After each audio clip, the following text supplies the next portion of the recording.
Bravely Second End Layer was released for the Nintendo 3DS in Japan in 2015. Meant to succeed the widely appreciated game Bravely Default, the anticipated sequel sought to build on both the narrative and mechanical themes that its predecessor had established. One noticeable trope that was carried over from the first game was the naming conventions for both titles. Bravely Default was named after its innovative new additions to traditional turn-based JRPG combat.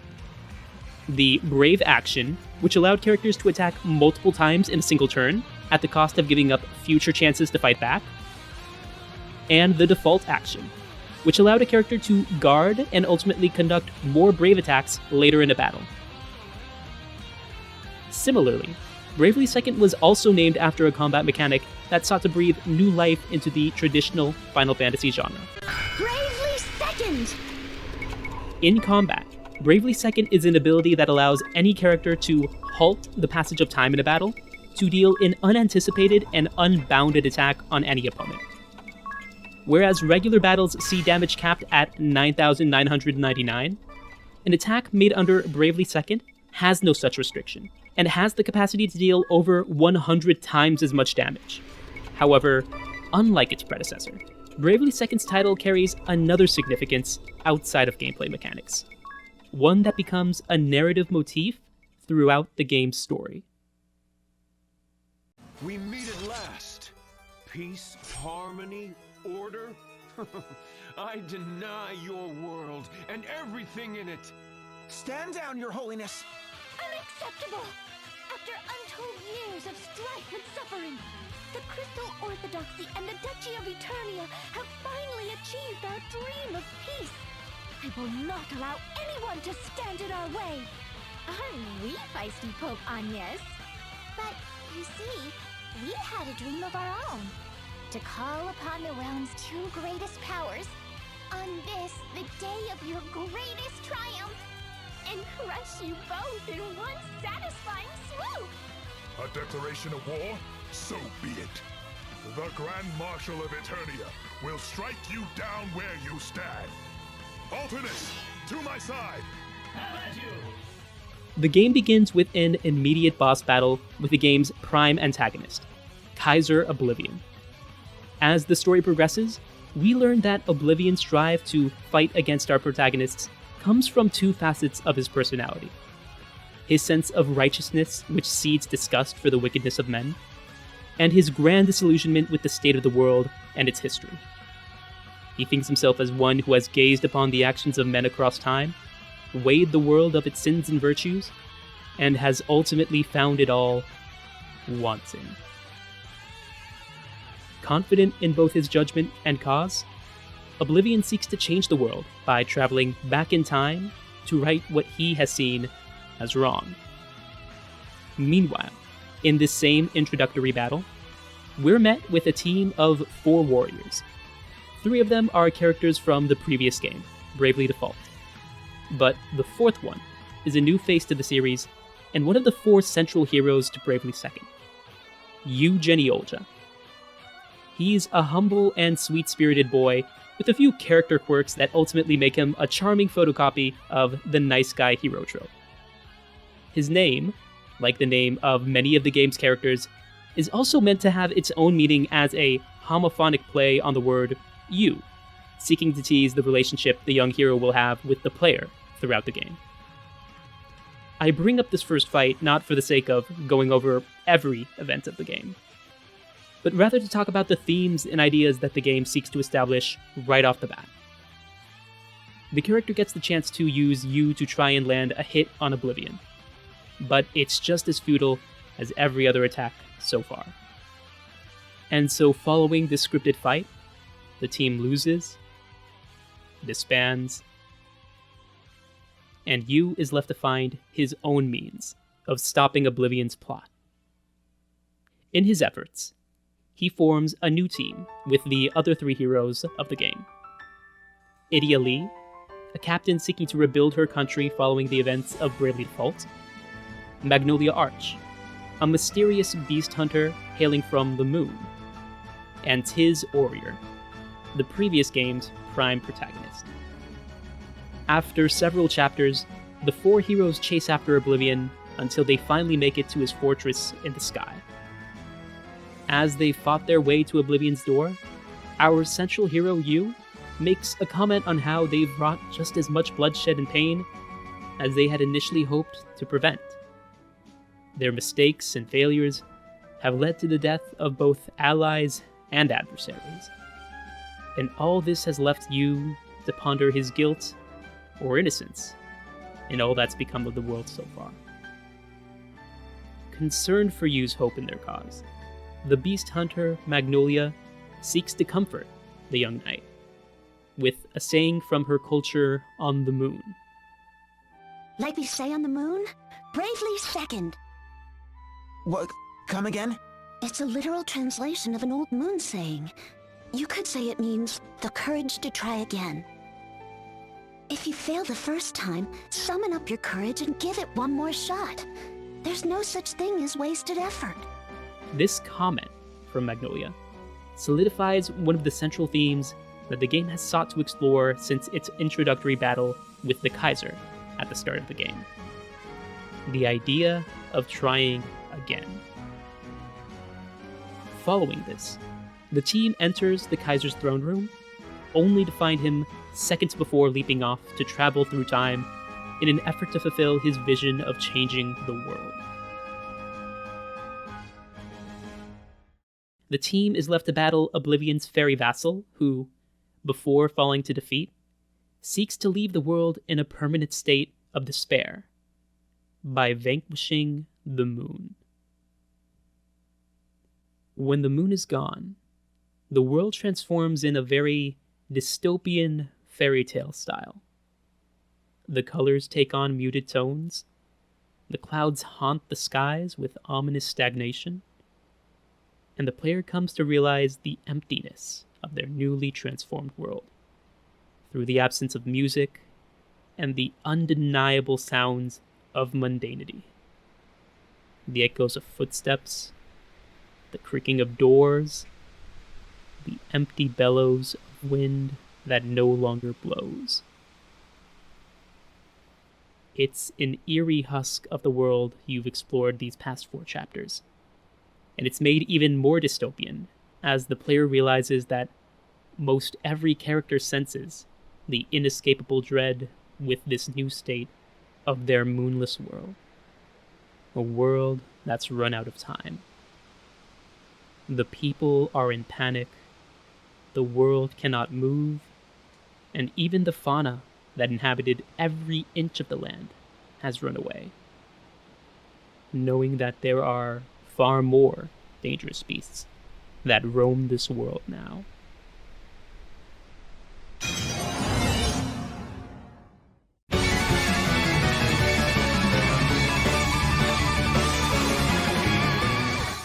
A special class of boss battles featured in Bravely Second, Baals are a fearsome species of beasts that are both disturbing in appearance as well as intense in battle.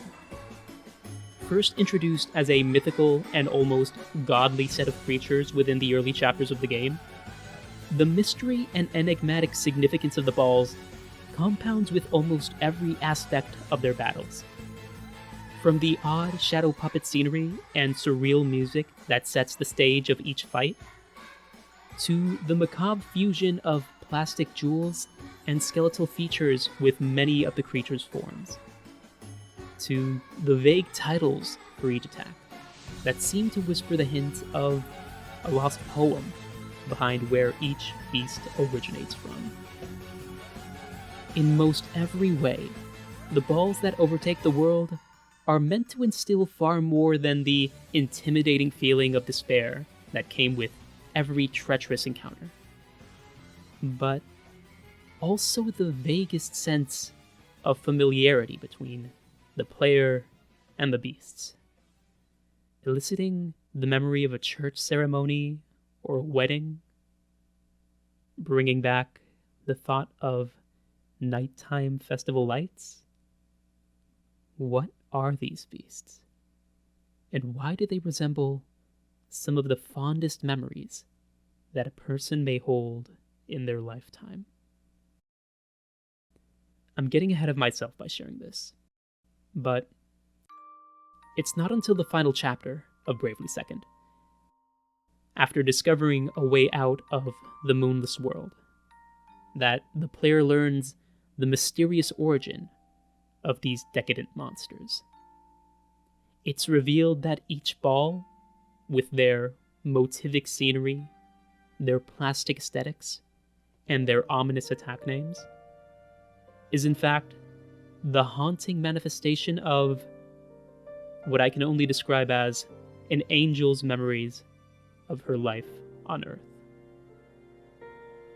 Powerless, and left with nothing more than the fondest recollections of her time alive, the spirit had found herself corrupted and manipulated by a false god who wasted no time taking her heartfelt memories and twisting them into demons that wrought destruction with the contempt she felt for having been murdered and abandoned on Earth. But even with this context, it's still odd that it's not until now that Armageddon has already come, that these demonic memories of the past come to do battle. After exploring the state of this demon-ridden world, the player can come across a childhood friend of you, who they had helped out earlier within the story. This friend is a student who studied under the tutelage of a professor of space and time. And she sheds some insight on what's become of the world, calling it the End Layer. You know, I recall the professor once telling me, true despair lies in the lack of a future, the unchanging world. We call it the End Layer. Has Luxendark finally reached the End Layer? Is everything over? Is there nowhere left to go from here? This vision of dystopia that the game presents is definitely a unique interpretation of the end of the world. It's not a world with natural disasters or ruined monuments. In fact, most every city is still physically intact. Instead, it insists that dystopia comes with stagnation, when nothing can change. Time has no reason to move, and all that goes on is more of what's already happened.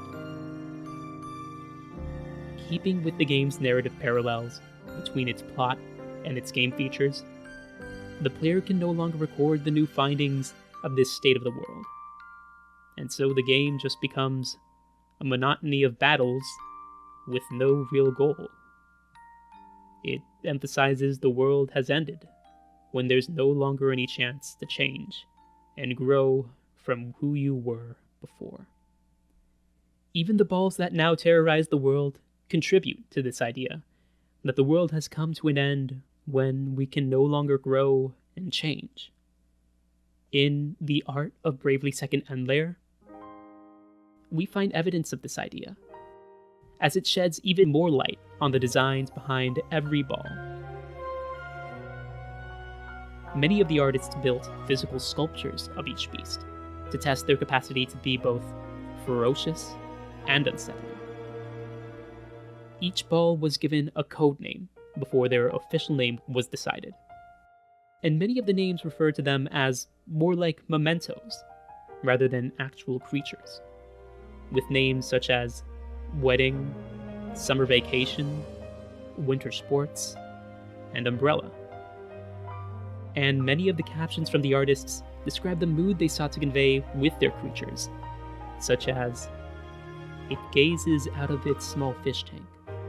Only a goldfish, purchased at a nighttime festival stall, knows what happened that summer. A goldfish that lives deep in the ocean. Its body is transparent, and its stomach is filled with glittering objects, summer memories." The couple had been waiting for the celebration. The joy inside the cage changed to madness the moment it was set free. A mix of both mementos and pure memories, each ball was designed to be a soured and sullied specter of nostalgia that had grown rotten from resentment and rage.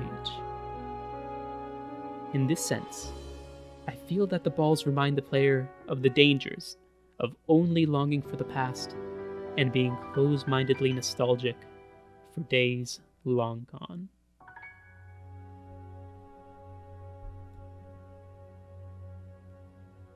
And so, seeing that the world has ended, that the end layer has come, the nostalgia for the past has come to bring ruin, and there's no power to change the present.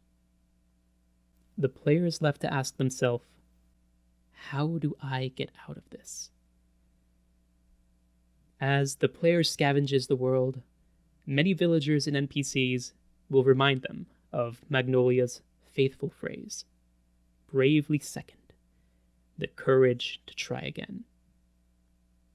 And so, when things seem so dire and hopeless, maybe it really is best to admit that you failed, but that you're willing to try again.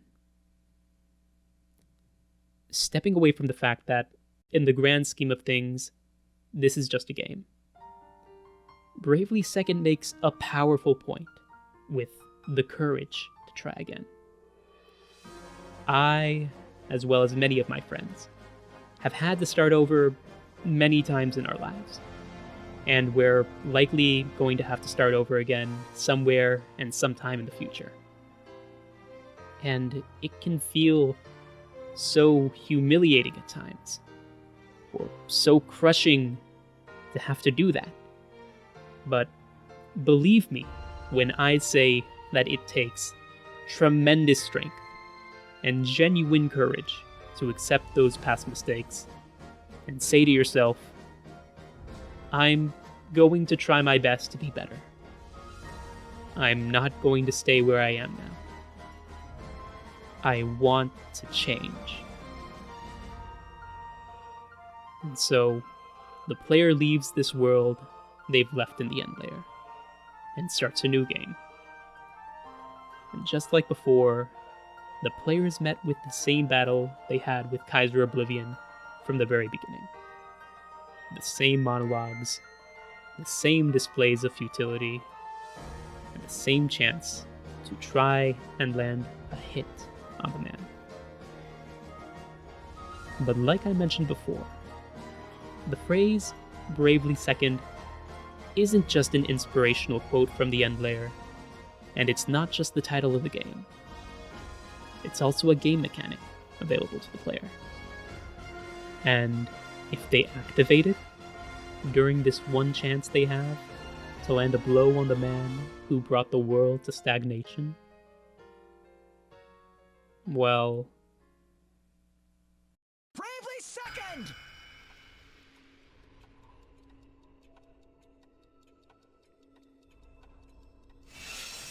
The courage to try again! And even if we fail, the things we learn will be remembered in our flesh and blood. And we'll be back, stronger than ever before. That's what growing is all about.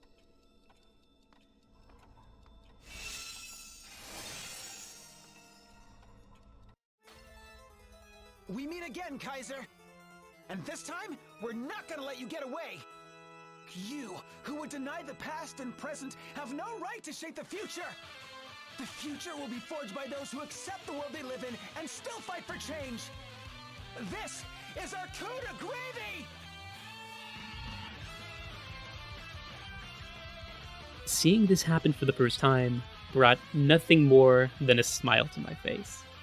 Not only did these heartfelt words about the value of getting up and trying to grow from failure feel both validating and inspiring, but seeing the character of Yu maintain his signature flavor of goofball quirks, along with his heroism, just washed me with a sense of childlike optimism that I've come to appreciate more and more as I've gotten older, especially this past year.